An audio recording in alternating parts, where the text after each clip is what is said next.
Today I'm going to make a little video about the Qualcomm that I have.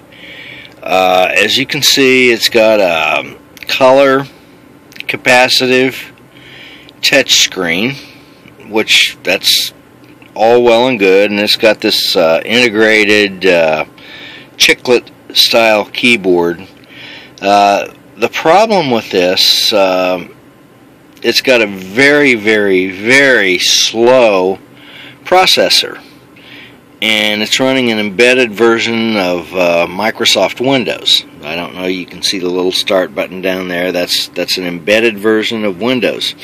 So I'm going to show you what I mean by the sluggish processor. So right here we have this the thing with the little house on it. It's a little home button.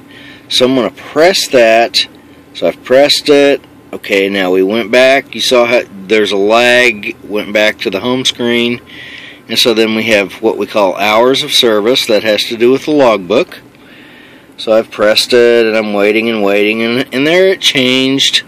And so you see that I've been off duty for 9 hours and 55 minutes. Oh, changed, now 9:56. So, you know, I'm almost at the end of a 10-hour break so that I can start driving again. And so, you know, you have summary. Now that responds fairly quickly as you go through these different options for the logbook.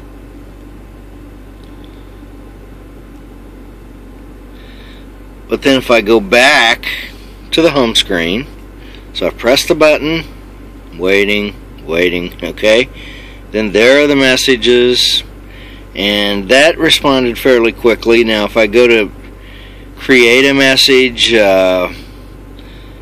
let's say I'm on a, you know, loading and unloading complete, or let's say empty call.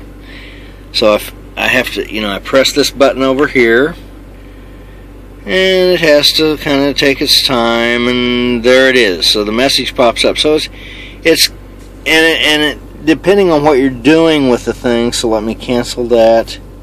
Depending on what you're doing with the thing, it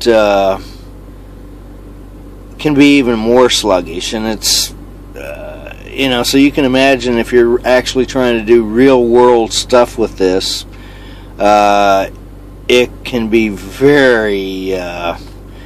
very frustrating experience, because we're so used to just touching things, and especially with smartphones and tablets, and having things respond instantly, and or even your home computer. And this is responds pretty slowly. But other than that, it's an okay system. It's pretty clunky, but it does the job.